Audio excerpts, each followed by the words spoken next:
Hindenburg research. ये नाम सुनते ही बड़े बड़े कंपनी वालों की रूह कांप जाती है। ये छोटी सी रिसर्च फर्म ने बड़े बड़ों को धूल चटाने के लिए नाम कमाया है। इनका काम है बड़ी बड़ी कंपनियों की गलत हरकतें दुनिया के सामने लाना। चाहे इलेक्ट्रिक गाड़ी बनाने वाली स्टार्टअप हो या बड़ी बड़ी कंपनियां, कोई भी हिंडनबर्ग की नजर से बच नहीं पाता। हिंडनबर्ग की रिपोर्ट्स अचानक आती हैं और मार्केट में भूचाल ला देती हैं। शेयर मार्केट में अरबों डॉलर डूब जाते हैं और बड़ी बड़ी जांच एजेंसियां हरकत में आ जाती हैं। लेकिन इस रहस्यमय फर्म के पीछे है कौन और आखिर उन्हें यह सब करने की क्या जरूरत है?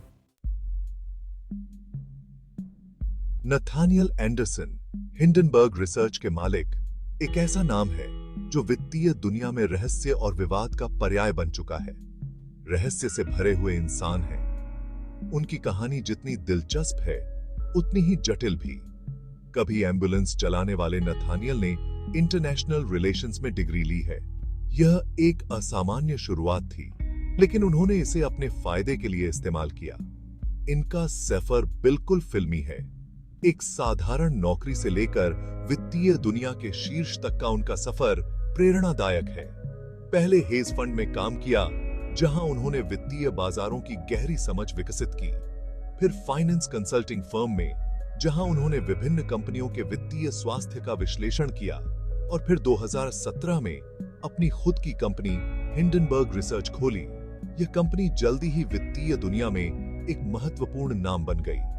नथानियल कहते हैं कि उन्हें बचपन से ही बेईमानी से चिढ़ थी और वो चाहते थे कि सबके साथ सही हो। यह नैतिकता उनके काम में स्पष्ट रूप से दिखाई देती है। वो खुद को छोटे आदमी का मसीहा मानते हैं और अपनी रिसर्च से बड़ी कंपनियों के लालच को बेनकाब करते हैं और लोगों को लूटा जाने से बचाते हैं। उनकी रिपोर्ट्स ने कई बार कंपनियों की असलियत को उजागर किया है, लेकिन उनके विरोधी कुछ और ही कहते हैं। उनके आलोचक उन्हें एक विवादास्पद व्यक्ति मानते हैं। वो कहते हैं कि नथानियल मार्केट में हेयर फेयर करते हैं और दूसरों के नुकसान से फायदा उठाते हैं। उनके अनुसार नथानियल की रिपोर्ट्स अक्सर कंपनियों के शेयर के दाम गिराने के लिए बनाई जाती हैं। वो कहते हैं कि नथानियल कंपनियों के खिलाफ दांव लगाते हैं और उनकी रिपोर्ट्स में अक्सर झूठी बातें होती हैं, जिससे शेयर के दाम गिर जाते हैं। ये आरोप नथानियल के काम को संदिग्ध बनाते हैं। नथानियल इन बातों को नजरअंदाज करते हुए कहते हैं कि वो जो भी करते हैं वो कानून के दायरे में रहकर करते हैं और उनका मकसद सिर्फ सच्चाई सामने लाना है। उनके अनुसार उनकी रिपोर्ट्स का उद्देश्य केवल पारदर्शिता लाना है। वो बताते हैं कि उनकी रिपोर्ट्स की वजह से कई बार बड़ी बड़ी कंपनियों पर कार्यवाही हुई है और ये उनके काम का असर है। उनकी रिपोर्ट्स ने कई बार कंपनियों को जवाबदेह ठहराया है। लोग उन्हें हीरो समझे या विलन, यह बहस हमेशा जारी रहेगी। लेकिन एक बात तो पक्की है कि नथानियल एंडरसन ने वित्तीय दुनिया में एक महत्वपूर्ण स्थान बना लिया है। एक बात तो पक्की है, नथानियल एंडरसन और उनकी कंपनी हिंडनबर्ग रिसर्च फाइनेंस की दुनिया में अपनी एक अलग पहचान बना चुके हैं। उनकी कहानी हमें यह सिखाती है कि नैतिकता और पारदर्शिता के साथ भी सफलता हासिल की जा सकती है। हुआ थे। हिंडनबर्ग नाम भी अपने आप में एक कहानी कहता है। यह नाम इतिहास के एक काले अध्याय से जुड़ा हुआ है, जो आज भी लोगों के मन में गहरी छाप छोड़ता है। 1990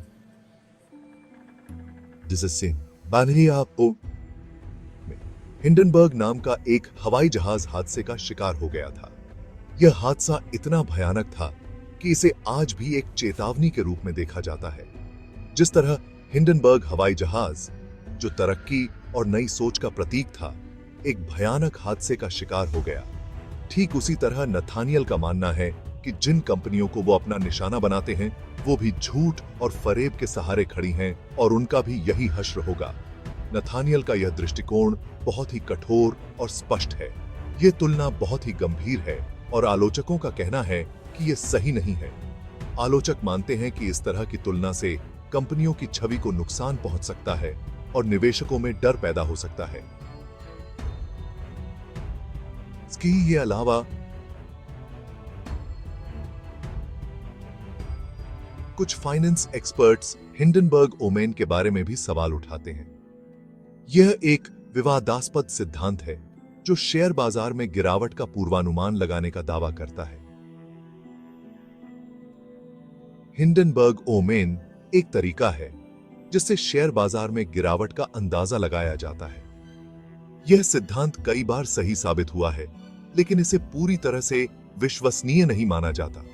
हालांकि नथानियल ने कभी भी अपनी कंपनी का नाम इस हिंडनबर्ग ओमेन से नहीं जोड़ा, लेकिन कुछ निवेशकों के मन में यह बात जरूर आती है। निवेशकों को हमेशा इस बात की चिंता रहती है कि कहीं उनकी पूंजी डूब न जाए। अपने नाम को लेकर तमाम आलोचनाओं के बावजूद हिंडनबर्ग रिसर्च ने फाइनेंस की दुनिया में अपनी एक अलग जगह बनाई है। उनकी रिपोर्ट्स ने कई बार कंपनियों की पोल खोली है और निवेशकों को सही जानकारी दी है। उनकी रिपोर्ट्स, जो गहरी रिसर्च और दिलचस्प अंदाज में पेश की जाती हैं, ने बड़े-बड़े निवेशकों और आम लोगों का ध्यान खींचा है। इन रिपोर्ट्स में तथ्यों की गहराई और विश्लेषण की सटीकता होती है, जो उन्हें और भी विश्वसनीय बनाती है। अब हम बात करेंगे शॉर्ट सेलिंग की, जो हिंडनबर्ग का मुख्य हथियार है और जिसकी वजह से उनकी नैतिकता पर सवाल उठते हैं। शॉर्ट सेलिंग एक विवादास्पद रणनीति है जिसमें निवेशक किसी कंपनी के शेयरों की कीमत गिरने पर मुनाफा कमाते हैं। इस रणनीति के कारण कई बार हिंडनबर्ग रिसर्च को आलोचनाओं का सामना करना पड़ा है, लेकिन उन्होंने हमेशा अपने तथ्यों और रिसर्च के दम पर अपनी स्थिति को सही ठहराया है। शॉर्ट सेलिंग यह एक ऐसा शब्द है जो कई लोगों को समझ नहीं आता। इसमें लोग दूसरों के नुकसान से फायदा उठाते हैं। शॉर्ट सेलिंग का मतलब है कि निवेशक किसी शेयर के दाम गिरने पर पैसा कमाते हैं। यह एक जटिल प्रक्रिया है, लेकिन इसे समझना महत्वपूर्ण है क्योंकि यह वित्तीय बाजारों में एक महत्वपूर्ण भूमिका निभाती है। आसान भाषा में समझें तो शॉर्ट सेलिंग एक तरह का सट्टा है जिसमें निवेशक किसी शेयर के दाम गिरने पर पैसा कमाते हैं।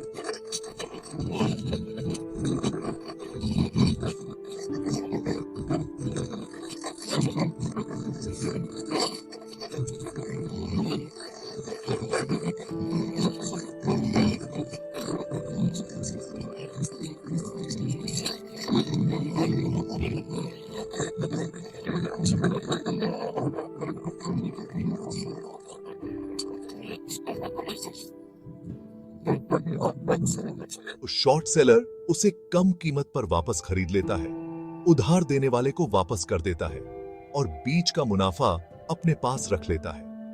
यह एक जोखिम भरा खेल है, लेकिन अगर सही तरीके से किया जाए तो यह बहुत लाभदायक हो सकता है। हिंडनबर्ग रिसर्च अपनी रणनीति के तौर पर शॉर्ट सेलिंग का इस्तेमाल करती है। यह कंपनी गहरी रिसर्च करती है और उन कंपनियों की पहचान करती है जिनके बारे में उसे लगता है कि वे धोखाधड़ी या अनैतिक कामों में लिप्त हैं। गहरी रिसर्च करने और उन कंपनियों की पहचान करने के बाद जिनके बारे में उसे लगता है कि वो धोखाधड़ी या अनैतिक कामों में लिप्त हैं, हिंडनबर्ग अक्सर उस कंपनी के शेयर में शॉर्ट पोजीशन लेती है। यह एक रणनीतिक कदम है जो उन्हें वित्तीय लाभ दिला सकता है। फिर वो अपनी रिपोर्ट पब्लिक करती है जिससे शेयर की कीमतें गिर जाती हैं और हिंडनबर्ग को फायदा होता है। यह प्रक्रिया न केवल उन्हें लाभ देती है बल्कि बाजार में पारदर्शिता भी लाती है।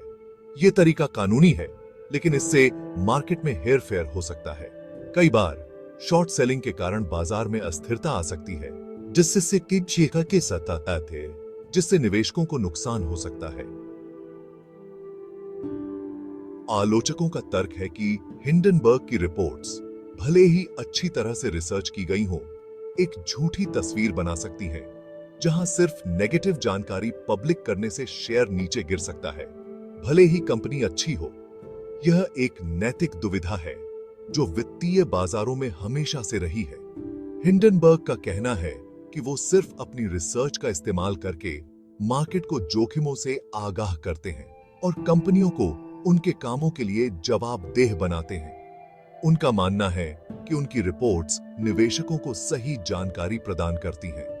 हालांकि शॉर्ट सेलिंग के नैतिक पहलुओं पर खासकर तब जब नुकसानदेह रिपोर्ट्स भी पब्लिक की जाएं। बहस जारी है। यह एक जटिल मुद्दा है जिसमें कई परतें हैं और हर किसी की अपनी राय है। वित्तीय बाजारों में पारदर्शिता और नैतिकता के बीच संतुलन बनाना हमेशा एक चुनौतीपूर्ण कार्य रहेगा।